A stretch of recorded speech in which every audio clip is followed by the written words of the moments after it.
Central Virginia students and parents, it's time for the morning announcements.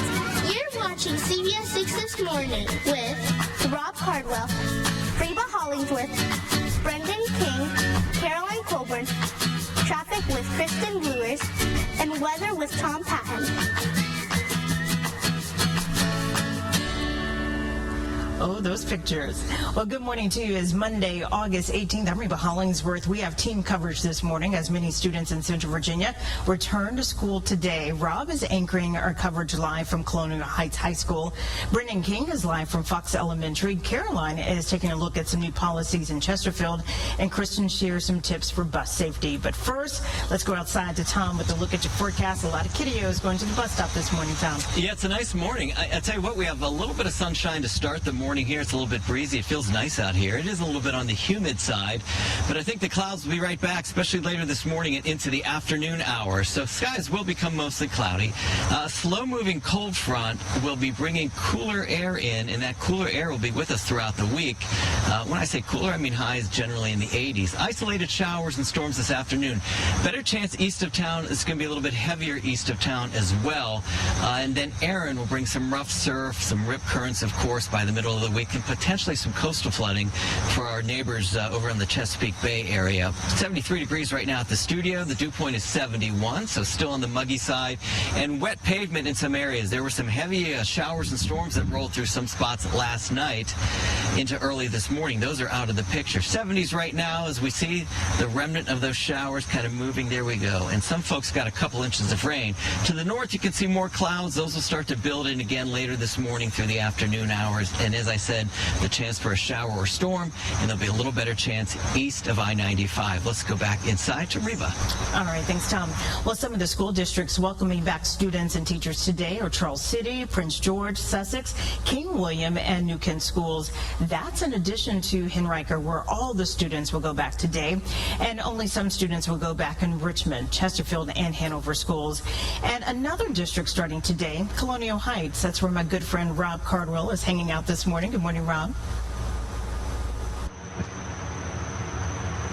Hi, good morning, Reba. That's right. I'm anchoring live here from Colonial Heights High School. It's where students will be walking through the doors right behind me in just about an hour or so. Colonial Heights Public Schools beginning this school year under new leadership with Superintendent Travis Ridley. Meantime, in Richmond this morning, it's a major milestone for one school community today. Fox Elementary is welcoming students back for the first time since that devastating fire there 3 years ago. Our Brendan King is live at the school this morning where the excitement is in the air. Good morning, Brendan. Good morning to you, Rob. At RPS schools, we're talking pre-K, kindergarten, grades 1 through 6, and 9th graders will return to the classroom, and that includes the students here at Fox Elementary School. And if you look around me, we've made it inside this brand new school, and I can tell you students and teachers are in for a real nice treat. It is so colorful in here. But first, I want you to listen to a student and a parent talking about what this all means to them. We talked to them at a ribbon cutting about 2 weeks ago. It's pretty big and it's long hallway, 3 floors. Especially seeing that library and the reading center. Oh yeah, I think that's what she's most bummed about.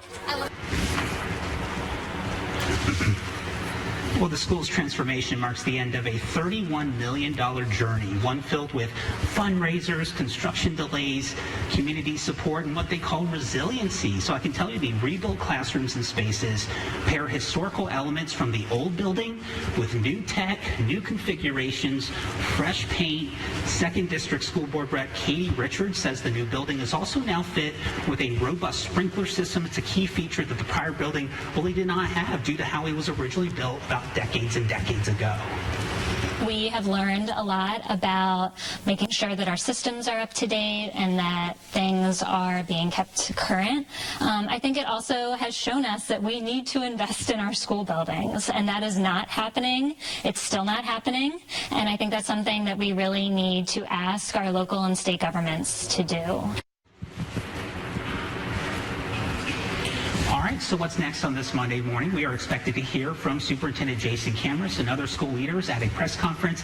It is scheduled over at Henderson Middle School. That's where we're heading after this morning show. And they will also greet 6th graders as they walk into their brand new building. So a lot of new things happening here at Richmond Public Schools. I'll have a full report for you later on the CBS 6 News at noon.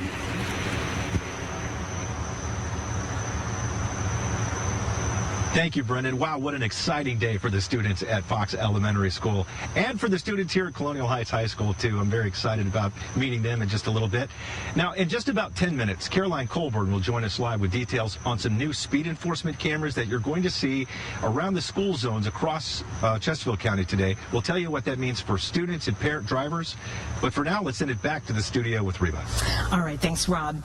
Well, Virginia students heading back to school are facing a new reality this year, keeping their phones out of sight and out of mind. Governor Youngkin's executive order required all public schools to create cell phone-free policies by January. Now districts across the Commonwealth are putting those plans into action as classes resume.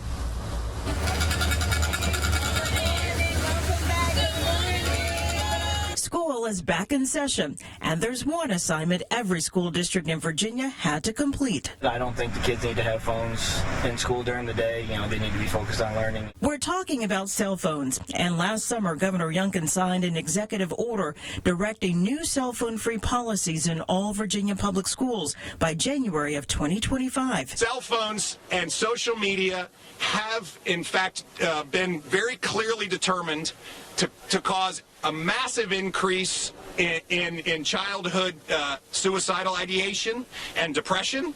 And on top of that, the distraction in school has been clearly identified as one of the great inhibitors for the progress of our kids. In February, the General Assembly passed and the governor signed 2 bills directing public schools to implement cell phone policies from bell to bell that will restrict cell phone use and reduce distractions. As someone who works with high schoolers, phones in schools are one of the most annoying things. Before the legislation passed in the General Assembly, most Central Virginia school districts already had a plan in place, such as cell phone lockers, pouches, and backpack restrictions. Hanover's policy has been in place for an entire year. It was implemented last summer. Students are prohibited from using any mobile device such as cell phones, smartwatches, and headphones, including earbuds during the instructional day, starting from the time they enter the building until dismissal, which goes beyond bell to bell. We talked with this Hanover mom and teacher about the policy. I think academically it's probably been a very good thing. I'm sure teachers too have not had the struggle with, trying to keep their attention and trying to get them to put them away. At this back-to-school event in Henrico County, the issue of cell phones was on the minds of parents. I think they should be off bell to bell too. I mean, just to cut out all that distraction. But I absolutely support having them with them in a backpack in case of an emergency. Henrico's policy is bell to bell. Cell phones must be stored out of sight throughout the entire school day.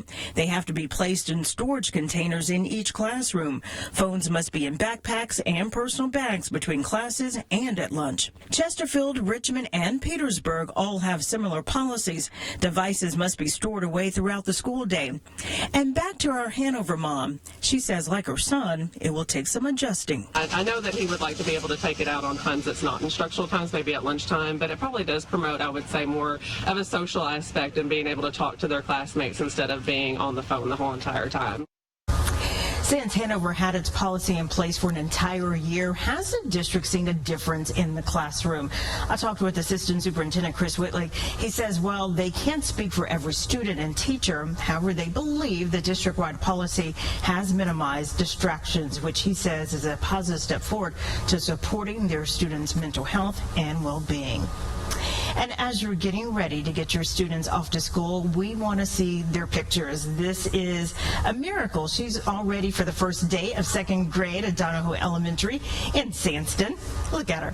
You can send your pictures to newstips@WTVR.com. We're going to share them on air during this week. Love those pictures, Kristen. I love it. I love when everyone sends them in. I can't wait to see more. And, of course, good luck to her. This is it, the beginning, the week, the whole week. It's going to be busy. All right, let's take a look at the roadways here, Reba. Just a quick interstate traffic look. South of the Bryant Park interchange heading into downtown, 95 southbound, headlights moving towards us close to Arthur Ashe Boulevard, 95 northbound, Arthur Ashe Boulevard to the right side of the roadway. Some vehicles exiting there just before the Bryant Park interchange, 95, 195, M64. Taking a look around town, a crash in Chesterfield. I'll be keeping an eye on this. Ruffin Mill Road at Walthall Center Drive, so just off Interstate 95, about mile marker 5859. I wanted to touch on some of of our side roadways near some of our schools. We're going to start in eastern Henrico, the Varina area. Take a look at Darbytown. We have along Route 5, New Market Road, Mill Road, Charles City Road, just outside the airport, just some minor delays there. Up in the Mechanicsville area along Interstate 295, Bell Creek Road, that's where we're seeing just some minor delays there south of Pole Green Road, which turning into Meadow Bridge Road here. Also just a slight tap of the brakes along Atlee Road. Reba? All right, thanks, Kristen.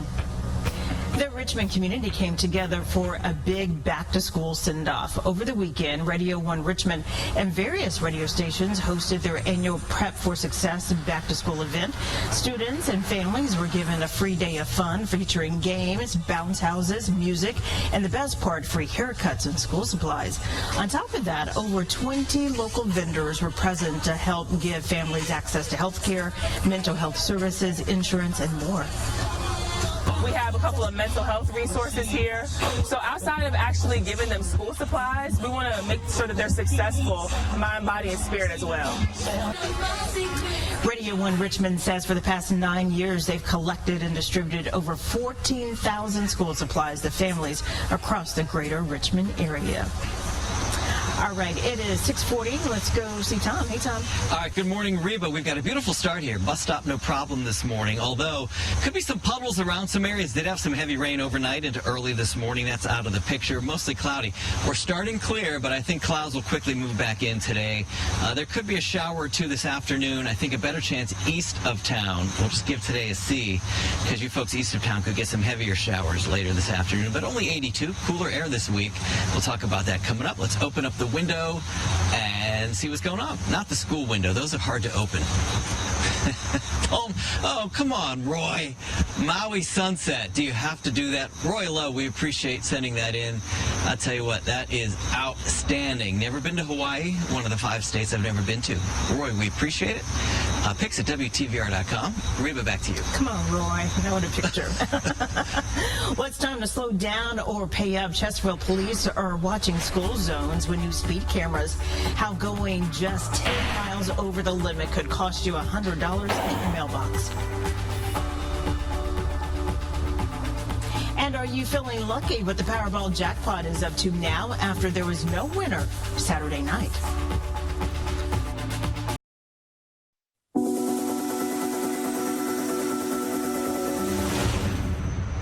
I'm Rob Cardwell, live at Colonial Heights High School. You know, with students heading back to school today, Chesterfield County is taking steps to try to keep them safe. Our Caroline Colburn is live in the studio this morning with details on new technology that's targeting speeders in school zones. Good morning, Caroline. Well, good morning, Rob. In addition to weapon scanners that are being installed at all Chesterfield County middle and high schools, this year drivers need to pay attention to ever-present speed cameras in several school zones. They're aiming to get drivers to obey the law and slow down. Captain Kylene Peranto with Chesterfield Police Department says an hour before and after school starts, school zone lights will flash, indicating that the speed limit is not only 25 miles per hour, but that the enforcement cameras are active. Anyone caught going 10 miles or more over the posted school zone limit will be captured by these cameras. They'll record your speed and your tags, and you'll receive a citation in the mail for $100. Now, CCPD rolled these out back in February after a countywide study showed in 2023 drivers going 10 over or more in a school zone was a significant issue.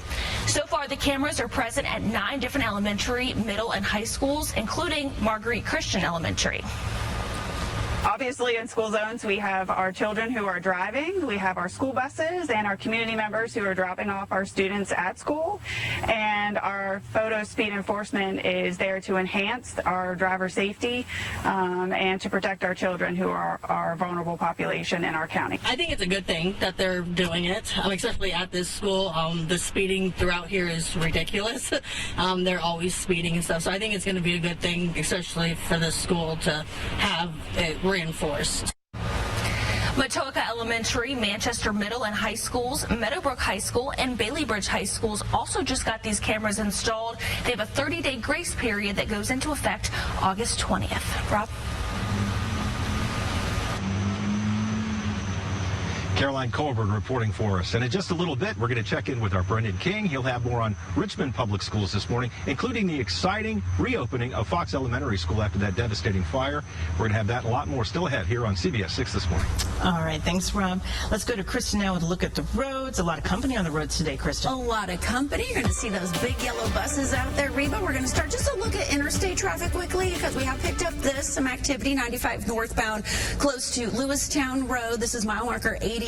So not only did we see paving through the area, but now we're picking up just some minor problems well off to the side of the roadway. Travel lanes are open as well as the ramp. You shouldn't have any trouble there trying to exit the interstate onto mile marker 89 Lewistown Road. Crash picked up in Chesterfield. I'll keep an eye on this. This is southbound Chippenham Parkway near Route 10, Iron Bridge Road, and also in Chesterfield. Now we're just off Interstate 95 at Woods Edge Road, Ruffin Mill Road, activity at Ruffin Mill Road and Wallfall Center Drive. I want to take you to the Chesterfield roadways here. As Caroline had mentioned, some of those speed cameras will be effective, so please be careful. Let's take a look at our roadways here. This is Robius near Huguenot, so that entire interchange, slight tap of the brakes. Route 60 Midlothian Turnpike here. Old Buckingham Road, we're at Salisbury Road, and of course Route 288. Reba? All right, thanks, Kristen.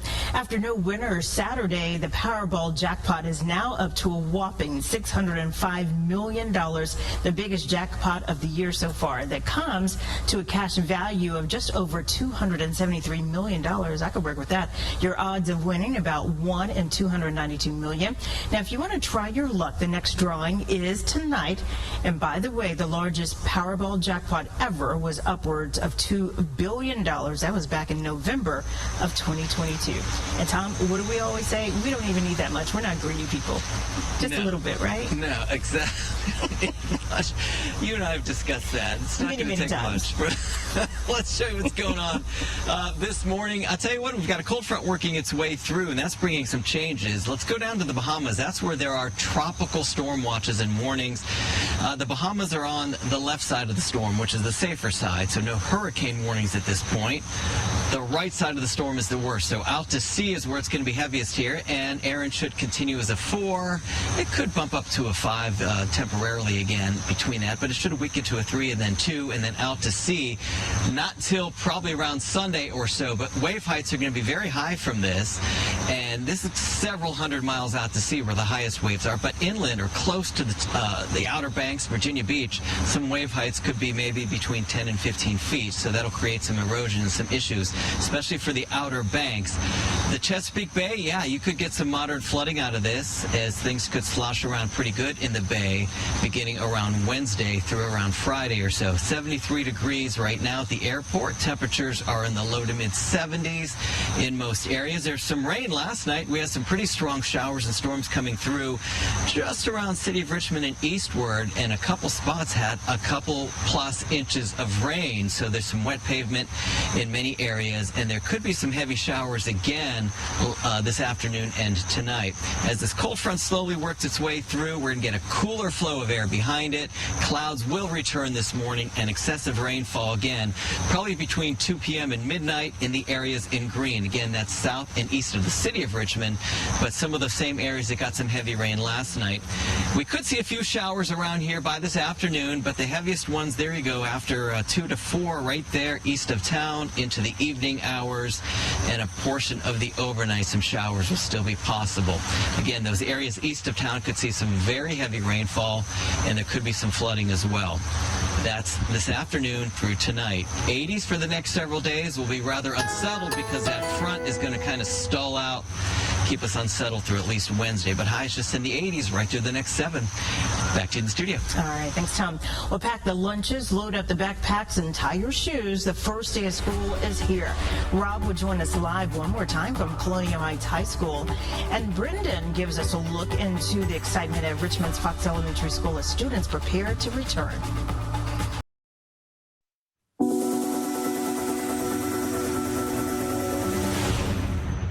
Good morning, everybody. I'm Rob Cardwell, and we're here live at Colonial Heights High School, where students are just minutes away from walking through these doors right behind me. And it's the same situation over at Fox Elementary School in Richmond, where students and teachers will return for the first day of school after that devastating fire in 2022 that severely damaged the school.